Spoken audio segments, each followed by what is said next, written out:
વિસનગર મામલતદાર કચેરી ખાતે યોજાયેલા તાલુકા સ્વાગત કાર્યક્રમમાં આજે લોક પ્રશ્નોનો મોટો ધડાકો થયો છે.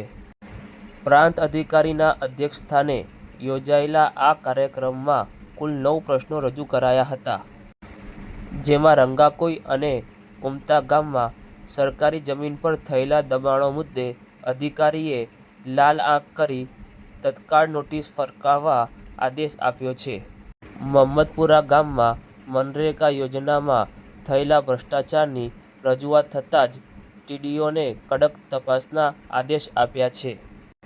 તો બીજી તરફ દેડપ ગામમાં ગટર લાઇન અને ગોલ્ડ કોઇન માર્કેટમાં ફેલાતી ગંદકી બાબતે પણ દંડનીય કાર્યવાહી કરવાની સૂચના અપાઈ છે.